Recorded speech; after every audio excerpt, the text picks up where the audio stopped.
Hello everyone, hearty welcome.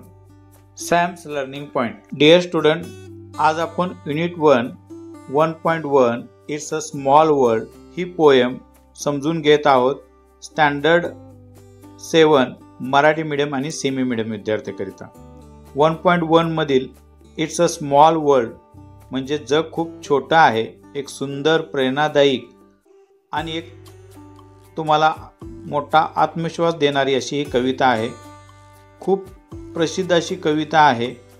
तर ह्या कवीचे जे कवी आहेत, पोएट आहेत, त्यांचा आपण परिचय करून घेऊया. सर्वप्रथम इट्स अ स्मॉल वर्ल्ड ह्या पोएमचे पोएट आहेत, कवी आहेत रिचर्ड एम शर्मन आणि रॉबर्ट बी शर्मन. हे शर्मन ब्रदर्स आहेत. यांनी ही तुमची कविता इट्स स्मॉल वर्ल्ड हे लिहिलेले आहे. यांचा थोडासा जीवन परिचय आपण इथे समजून घेऊया. ब्रदर्स हे जे आहेत हे अमेरिकन सॉन्ग रायटर म्हणून खूप प्रसिद्ध आहेत. स्पेशल म्युझिकल फिल्ममध्ये त्यांचा खूप मोठा हातखंडा होता.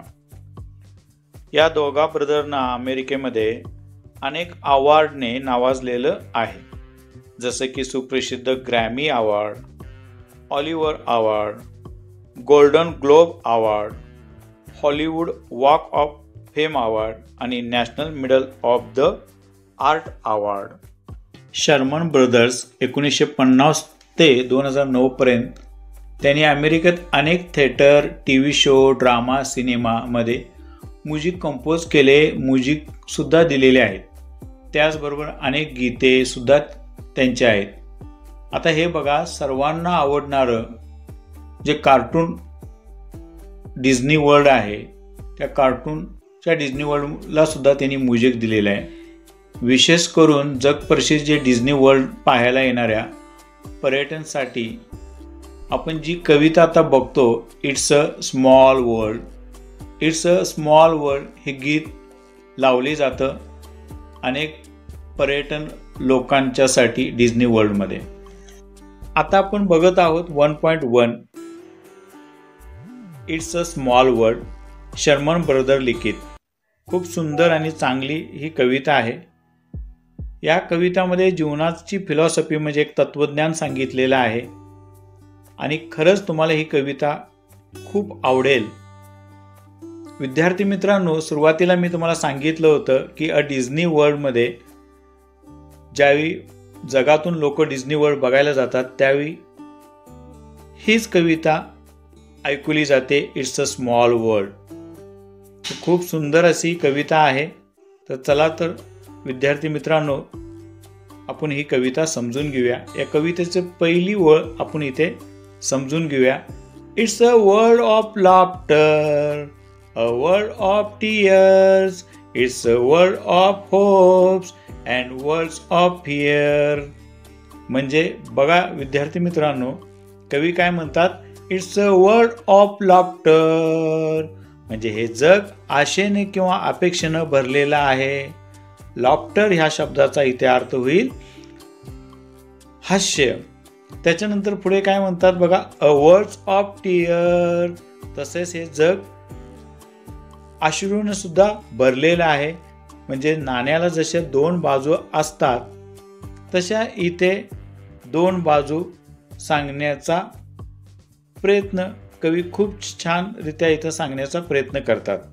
It's a world of laughter म्हणजे हे जग हास्यानं भरलेलं आहे. अ वर्ल्ड्स ऑफ टीयर आणि जग हे एका दुःखानं सुद्धा भरलेलं आहे. टीयर्स ह्या शब्दाचा अर्थ इथे होईल दुःख. पुढे आपण समजून घेऊया. It's a world of hopes and worlds of fear, हे जग आशेने किंवा अपेक्षेनं भरलेलं आहे, तसेच हे जग भीतीने सुद्धा भरलेलं आहे. It's a world of hopes, hopes म्हणजे काय, आशा किंवा अपेक्षा, अँड वर्ल्ड्स ऑफ फिअर आणि फिअर म्हणजे काय, भीती. तर हे जग आशेनं किंवा अपेक्षेनं भरलेलं आहे, तसेच जग हे भीतीने सुद्धा भरलेलं आहे. म्हणजे जसं की प्रत्येक वेळा आपण काहीतरी आशा किंवा अपेक्षा करतो, तसं प्रत्येक वेळी आपल्याला कशा ना कशाची तरी भीती वाटते. म्हणून हे जग नुसत्या एकच गोष्टीनं भरलेलं नाही, हे इथे खूप छान रीते शर्मन ब्रदर आपल्याला सांगतात. आता आपण नेक्स्ट ओळी समजून घेऊया. There's so much that we share, that's it's time we are aware, it's a small world after all. तर इथे कवी खूप सुंदररित्या पहिल्या ओळीचं स्पष्टीकरण इथे दुसऱ्या ओळीमध्ये देतात. There's so much that we share, म्हणून आपण यांना वाटून घेतलं पाहिजे. That's time we are aware, हीच वेळ आहे जागे व्हायची. It's a small world after all, असे केलं तरच हे जग छोटे असणार आहे. म्हणजे इथे कवी आपल्याला काय सांगतात की जगामध्ये हास्य आहे, दुःख आहे, आशा आहे, भीती आहे, पण ते जर वाटून घेतलं तर हे दुःख आपल्याला कमी जाणवणार आहे. वाटून घेतलं तर भीती आपल्याला कमी जाणवणार आहे. म्हणून तरच जग आपल्याला छोटं भासणार आहे. जग छोटं भासणार वाटावं असं वाटत असेल तर आपल्याला हे वाटून घेतलं पाहिजे. ते इथे खूप सुंदररित्या कवी इथे आपल्याला सांगतात. थोडक्यात काय तर तुम्ही इतरांचे दुःख वाटून घेतला तर त्यांचं दुःख कमी होईल आणि इतरांच्या आनंदामध्ये तुम्ही साजरं झाला तर त्यांचा आनंद द्विगुणित होईल. तर तुम्हाला दुःख वाटून घेता आलं पाहिजे. त्यावेळी जग खूप सुंदर होईल आणि नक्कीच प्रत्येकांना हे जग खूप लहान वाटेल. खऱ्या अर्थाने इथे खूप सुंदररित्या कवी आपल्याला समजून देण्याचा प्रयत्न करतात. त्यामुळं कोणतीही भीती बाळगायची कारण नाही आहे. जग खूप मोठं नाही. एकमेकांना आपण मदत करत गेलो तर नक्कीच जग छोटं वाटेल. Small world after all, it's a small world after all, it's a small world after all, it's a small small small world. बघा कवी इथे काय सांगतात, असे असेल तर जग हे छोटे असणार आहे. It's a small world after all, असे असेल तर जग हे छोटेच असणार आहे. पुन्हा कवी इथे म्हणतात it's a small world after all, असे असेल तर जग हे छोटेच असणार आहे. It's a small small world, म्हणून हे जग अगदी तुम्हाला वाटतं तसं हे छोटे असणार आहे. म्हणजे कवी इथे काय सांगण्याचा प्रयत्न करतात आणि तुमच्या लक्षात येईल. एकदा नाही, दोनदा नाही, तीनदा, चारदा एकच ओळ रिपीटेशन केलेली आहे. रिपीट घेतलेली आहे. त्याचं कारण काय की इथे आपल्याला एकदम ठासून सांगण्याचा प्रयत्न कवी करतात आणि पटवण्याचा प्रयत्न करतात, सांगण्याचा प्रयत्न करतात की जग जरी तुम्हाला वाटत असेल खूप दुःखानं भरलेलं आहे, जग जरी वाटत असेल खूप अडचणीनं भरलेलं आहे, खूप मोठं आहे असं वाटत असेल आणि आपण हे पूर्ण करू शकत नाही असं वाटत असेल तर तुम्ही एकमेकांना मदत करा. बघा मराठीत सांगितलं जातं, एकमेका सहाय्य करू अवघे धरू सुपंतू. म्हणजे एकमेकाला मदत केलं तर तुम्ही खरंच एक चांगल्या मार्गावर राहाल. तर अशाच पद्धतीने इथे तुम्ही एकमेकाला मदत केला तर तुम्हाला खरोखर अतिशय मनापासून इथे लेखक सांगण्याचा प्रयत्न करतात की जग खरंच अगदी छोटं असणार आहे. There is just one moon and one golden sun. कवी इथे काय सांगतात बघा, सगळ्यांसाठी एकच चंद्र आहे and one golden sun, तसेच सगळ्यांसाठी एकच सोनेरी सूर्य आहे. म्हणजे अमेरिकेत राहणाऱ्या लोकांना वेगळं चंद्र, भारतात राहणाऱ्या लोकांना वेगळा चंद्र, पाकिस्तानमध्ये राहणाऱ्या लोकांना वेगळा चंद्र, बांगलादेशमध्ये राहणाऱ्या लोकांना वेगळा चंद्र, असं नाही आहे. जगातल्या कोणत्याही कानाकोपऱ्यामध्ये राहा, तुम्हा सर्वांसाठी एकच चंद्र आहे आणि सगळ्यांसाठी एकच सोनेरी सूर्य आहे. हे इथे कवी सांगतात. या कवितेचा, या लाईनचा, या स्टांजाचा भावार्थ आपण इथे समजून घेऊया. म्हणजे बघा याचा भावार्थ काय सांगायचा कवींना सांगायचा जगामध्ये चंद्र आणि सूर्य सर्वांना समान न्याय देतो, तो कधी दुजाभाव करत नाहीये. म्हणजे जगातल्या प्रत्येक लोकांना सूर्याचा प्रकाश आणि चंद्राचा प्रकाश जो मिळणार आहे तो समानच आहे. तो गरीब आहे, तो श्रीमंत आहे, तो उच्च आहे, नीच आहे, तो ह्या देशाचा त्या देशाचा असा कोणताही भेदभाव करत नाहीये. म्हणून जग हे खरंच स्मॉल आहे असे इथे कवी सांगतात. आता आपण नेक्स्ट ओळी समजून घेऊया. And smile means friendship to everyone. तर कवी इथे आपल्याला काय समजून देतात, a smile means friendship to everyone. म्हणजे एक स्माइल फ्रेंडशिप म्हणजे मैत्री प्रत्येक जागी करून देऊ शकते. त्यामुळे तुम्हाला जग खरंच छोटं वाटेल. स्माइल खूप महत्त्वाची आहे. तुमच्या चेहऱ्यावर एक स्मित हास्य असतं, हे स्मित हास्यच तुमची मैत्री घट्ट करून देते आणि मजबूत करून देते. तर नेहमी चेहऱ्यावर स्माइल ठेवणं खूप गरजेचं आहे आणि नेहमी हसत राहिलं पाहिजे, स्माइल देत राहिलं पाहिजे असं इथे कवी आपल्याला सांगतात. त्यामुळं ऑटोमॅटिक आपल्याला जग खूप लहान वाटेल आणि जग कधीच अनोळखी वाटणार नाही. Last stanza. Though the mountains divide and the ocean are wide, it's a small world after all. तर आपण इथे समजून घेऊया. Though the mountains divide and the ocean are wide, it's a small world after all. बघा कवींना इथे काय म्हणायचं आहे, आपलं स्माइल, आपलं कम्युनिकेशन हे जग लहान करायला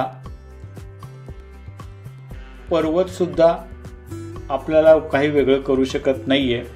म्हणजे याला पर्वत वेगळं करत नाही, तर तसेच समुद्र जे खूप मोठा समुद्र आहे अवाढव्य ते सुद्धा वेगळं करत नाही. जर आपण असं केलं तरच आपण हे जग छोटं बनवू शकतोय आणि जग छोटं होईल.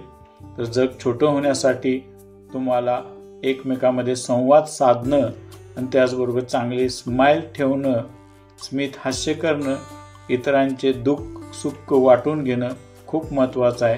हे इथे कवी आपल्याला सांगतात. तर कवी इथे काय सांगतात की तुमच्याकडे मध्ये जर पक्की मैत्री असेल, फ्रेंडशिप तुम्ही वाढवली तर जग तुम्हाला खरंच छोटं वाटेल. It's a small world after all. It's a small world after all. It's a small world after all. It's a small world. तर डिअर फ्रेंड, इथे तुम्ही बघू शकताय it's a small world after all. बरेच वेळा स्टांजामध्ये रिपिटेशन इथे कवीने केलेलं आहे. म्हणजे मुद्दाहून ही रिपिटेशन केलेली आहे की तुमचा आत्मविश्वास वाढवण्यासाठी आणि तुम्हाला एकदम स्पष्ट सांगण्यासाठी, क्लिअर तुम्हाला करण्यासाठी सांगितलेलं आहे की असे असेल तरच, असे म्हणजे एक चांगली आपण फ्रेंडशिप केलो तरच काय होऊ शकेल, तर जग हे छोटे असणार आहे.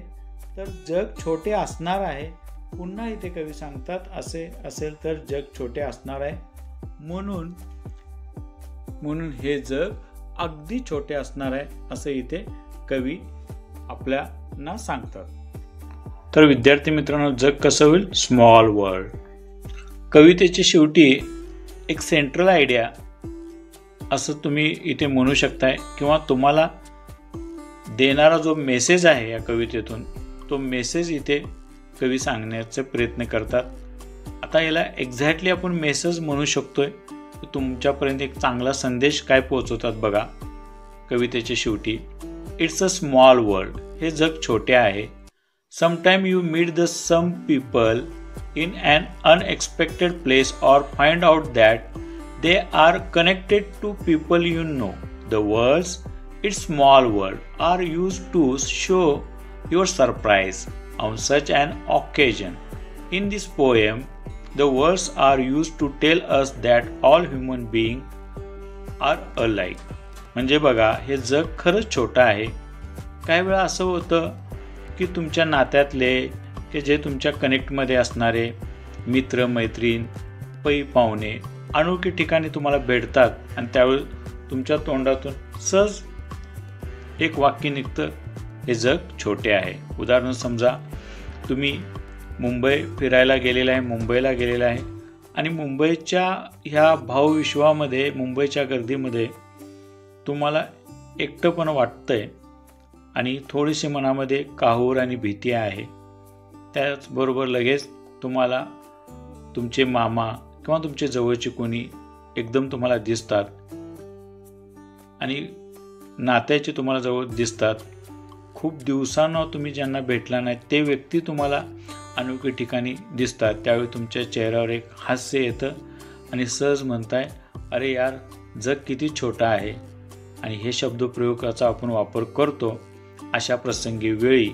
म्हणून इथे कवी आपल्याला इथे सांगतात, हे जग खरंच छोटं आहे. हा शब्दप्रयोग इथे वापरला जातो. कवितेमध्ये जगातील सर्व मानव एक समान आहे अशा अर्थी हे शब्द इथे वापरले गेलेलं आहे. अधिक स्पष्ट समजून घेण्यासाठी आपण एक खूप छानसं उदाहरण इथे समजून घेऊ शकतोय. म्हणजे बघा की बागेमध्ये वेगवेगळे फूल असतात आणि ते वेगवेगळ्या फुलांना फक्त एका धाग्यामध्ये ते ओवल्यानंतर एक हार बनते.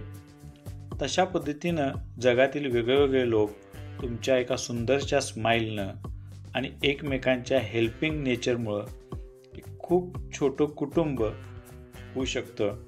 आणि म्हणून आपल्या संस्कृतीमध्ये सुद्धा असं सांगितलं जातं की वसुधैव कुटुंबकम, म्हणजे पूर्ण पृथ्वी आणि पूर्ण विश्व एक कुटुंब आहे.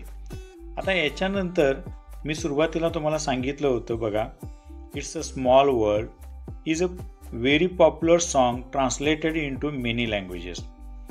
दिस song is played on ride of the same title in Disneyland. बघा विद्यार्थी मित्रांनो, डिझनीलँड हे खूप मोठं लँड आहे जे कार्टून डिझनी आपण बघतो टी व्हीवर. ते डिझनीलँड अमेरिकेमध्ये आहे. पूर्ण जगातील पर्यटक तिथे येतात आणि ह्या पर्यटकांना ज्यावेळी राईड केलं जातं, म्हणजे तिची सफारी केली जाते डिझनी वर्ल्डची, आणि त्यावेळी सर्वप्रथम हे सॉन्ग लावलं जातं. जगामध्ये हे सॉन्ग खूप जागी वाजवलं जातं आणि ऐकलं जातं. Okay dear friend, in the next video we will understand and solve English workshop. तर पुढील व्हिडिओमध्ये आपण याच पोएमवरील वर्कशॉप समजून घेणार आहोत आणि सोडवणार आहेत.